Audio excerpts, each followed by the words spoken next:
You're listening to The Humans We Are with Carola, episode number 38.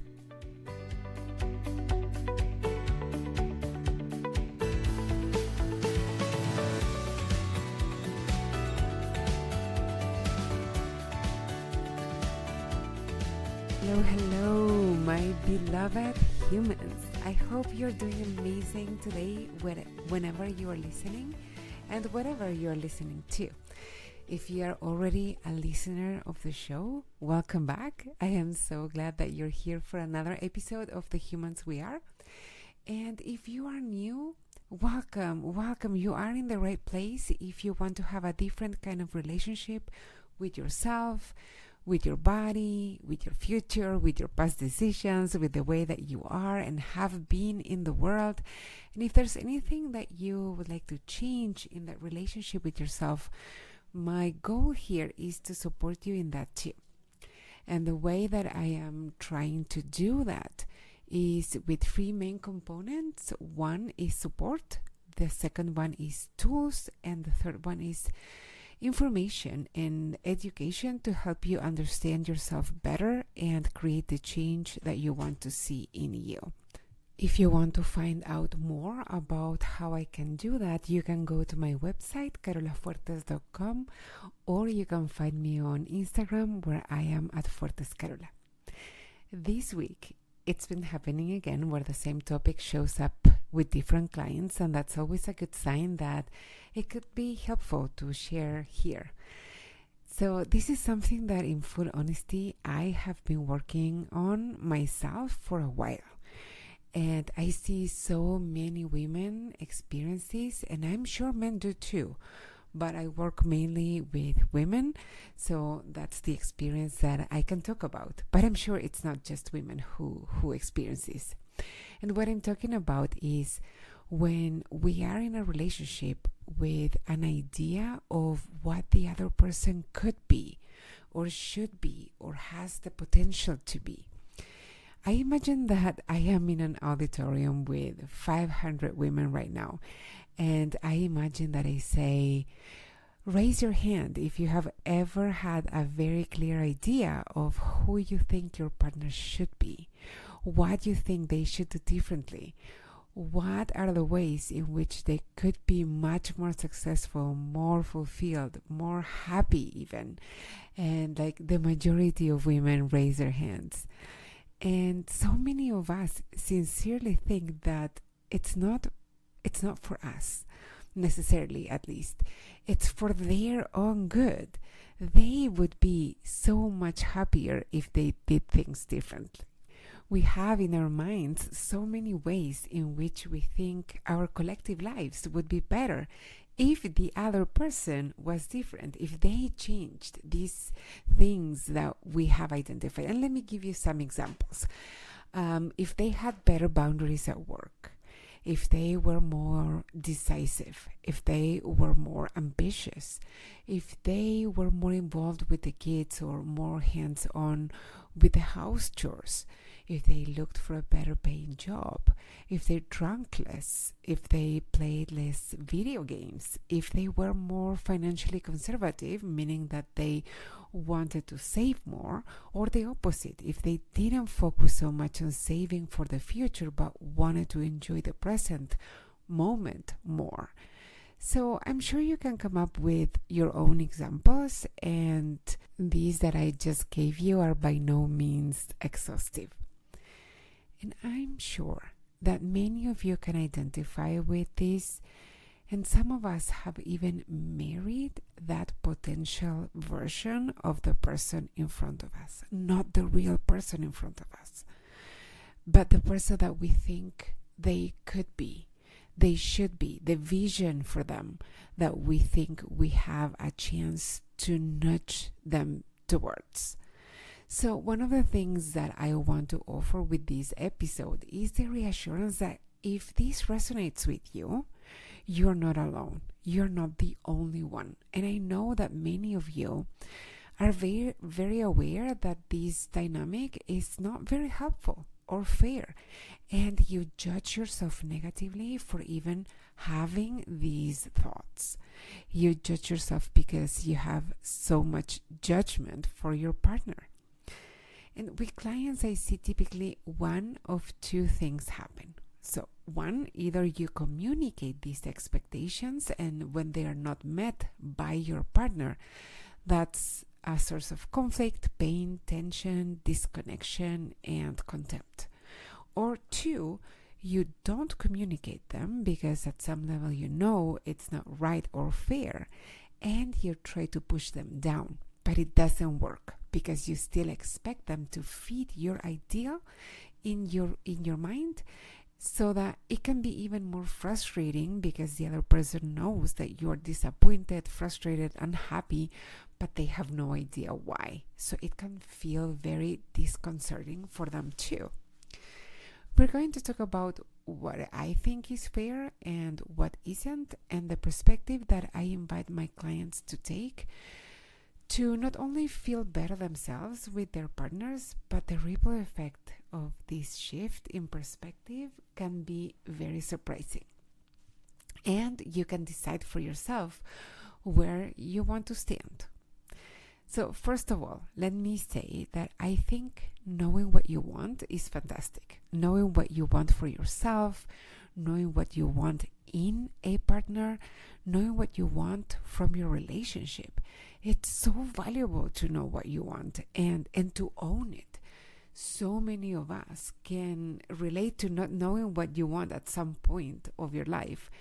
And that's really unfortunate, but that's a matter for a different conversation. And if you're interested in hearing about my perspective on this topic, you can go back to episode number 4 of The Humans We Are, which is titled The Importance of Knowing What You Want. So if you know what you want, good for you. Now, that doesn't mean that the person in front of you needs to fulfill all the items on your list. The second thing that's good to know is why you want what you want, and or why does it need to be fulfilled by your partner or the person that you're in a relationship with. In other words, we want to acknowledge that you have a need or a desire, and that there are options for that need or desire to be fulfilled. So if you want them to have better boundaries at work, for example, why do you want that? It could be because you want to spend more time together. You feel neglected or like you're not a priority in their life and you want to be. Or it could be because they are not available to share the load at home. And you feel like that's unfair when you have to be responsible for your own work and what needs to be taken care of at home. So you can identify what is the deeper need that is not being met, and that could open up a different conversation. Or, for example, if you want them to be more ambitious, why do you want that? Maybe it's because that means that they could further their career more. And why do you want that? Well, maybe because that would give you as a couple or as a family more prestige or status. And notice that we're not judging here your reasons, we're only exploring them. So why do you want more prestige or more status? It could be because as a child you never had that and you always felt that that was missing. Or it could be because you learned from your own father that that was the most important thing he could give his family, and you want your partner to be that way. There could be so many reasons that you want them to be more ambitious, and this is your opportunity to really explore them. Why is it important to you that they are more ambitious? And this is an opportunity for you to also ask yourself, is it really important? Or is it just an unconscious wiring that was left lingering in your system from when you were little? And maybe you don't want that wiring to be there anymore, and this might be an opportunity to rewire that. You can decide now if you want that to be important or necessary. Or another example, let's say you want them to drink less. Why do you want that?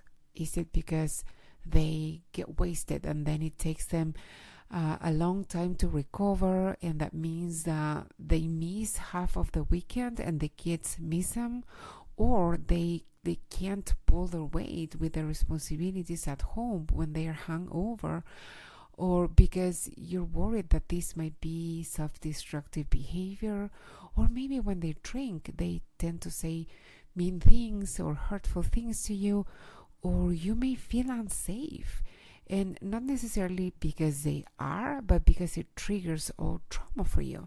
And if they are unsafe, please take it seriously and reach out for help to your local resources. But there could be a myriad of reasons that you want them to stop drinking or to drink less, and it's really important to explore why and explore all those reasons so that you can make sure that they are still all relevant and valid to you. When you know why, that's the bottom line. When you know why you want them to be different in each particular way that you want them to be different, it can help make compassion for yourself more accessible. When you understand each internal part of you that has needs, that has desires, that has fears, you, as the adult woman that you are today, can step in and give yourself the compassion and comfort and safety that you really need and deserve. You may want to communicate what you need or what you expect or just want from your partner and why. It's completely up to you if you want to do that, and I don't think there's a right or wrong thing to do. I don't lean more towards telling them or not telling them. That's completely up to you to decide. So sometimes if they know, they may want to make an effort to help you get what you want, but they don't have to. This person that you have in your life, your partner, your spouse, they may not be able to be the way that you want them to be. As much as you think that you see the potential in them, there might be reasons that they just can't. And honestly, the fact that they aren't that way already is a pretty clear tell. And they may not want to either. And that needs to be okay. Whether they can't or don't want to, what many of us do is we make that mean something bad about the relationship. That they don't love us enough, or respect us, or care about us, because if they did, they would change, right? Well, that's not really fair. If you ask me, it's not fair for anyone involved. This person in front of you, that's who they are, right as you see them. And you need to decide, or you get to decide, if you want to be in a relationship with this person. Not the version in your mind, the one that they could be, quote unquote. Do not wait for them to turn into that version. Do not hold your breath for that. Don't allow yourself to live under the impression that once they step into that version in your mind, then your life is going to be so much better. And I'm not saying people can't change. Of course, we all can. But we also all deserve to be seen and accepted and loved as we are right now, which is the last point that I want to make. You may have been on the receiving end of someone else's expectations. A parent maybe? Just saying. It doesn't feel good. It feels horrible to be constantly sent the message that we're not par for the course, that we should be more this or less that we should stop doing A and start doing B. But that if we did that, then we would be more lovable and accepted. It feels bad to be on the receiving end of that. If you have been, you know it. And it usually doesn't motivate you to change, so it's not really an effective strategy either. We all want to be seen and witnessed and accepted just as we are. That's the best gift that we can give one another. That's unconditional love, if you ask me, for another human. We remove the conditions to love the other human. They don't need fixing, and they don't have to fit the image in your mind or fulfill your every need or wish to deserve love and acceptance and just respect for who they are. You have a choice. You have the choice to enter a relationship with the real, current version of them or not. You have the choice of loving them just as they are. And if there's something that's really a deal breaker for you, well, that's good to know too. Because we can't change other people. And it's not fair to you to keep yourself waiting and holding your breath for them to finally change when they can't or don't want to. And the surprising side effect is that it can help you realize that you don't need fixing either. You don't need to fulfill other people's expectations or wishes in order to be loved. You deserve to be witnessed, accepted, and loved just as you are right now. I really love doing this episode today, and I hope it resonated with you. If you want to learn more about how I can help you deepen your relationship with yourself or with your loved ones, I recommend to book a free consult, which you can do by going to carolafuertes.com/consult. You can also find out more about what I do and what I stand for on my Instagram @FuertesCarola. And I suggest that you go to the link in my bio too to learn more about all the things that I'm offering. If you want to support this show, you can follow it or subscribe where you normally listen to podcasts. And honest reviews in the platform that you're already listening to right now are always the best way to do so. If you do that, I would be forever grateful, and I will shout you out in a future episode. Please send me a screenshot of your review if you do it, because I don't get notified when I get a new one. If you have any other comments, suggestions for topics to cover, or any feedback of any kind that you'd like to get to me, you can email at carolafuertes@carolafuertes.com, or you can DM me on Instagram @FuertesCarola. I really love the interaction because podcasts can get really lonely. So hearing from you every now and then is so nice. Okay, I will be back next week, most likely. I am in the middle of some big changes, so I am hoping to be back next week. But in the meantime, witness the real human in your life, the person that is in front of you, and remind yourself why you love them and decide whether you want to be in this relationship with the current real version of them. It's so important to know that. That's all for now, my friends. Bye-bye.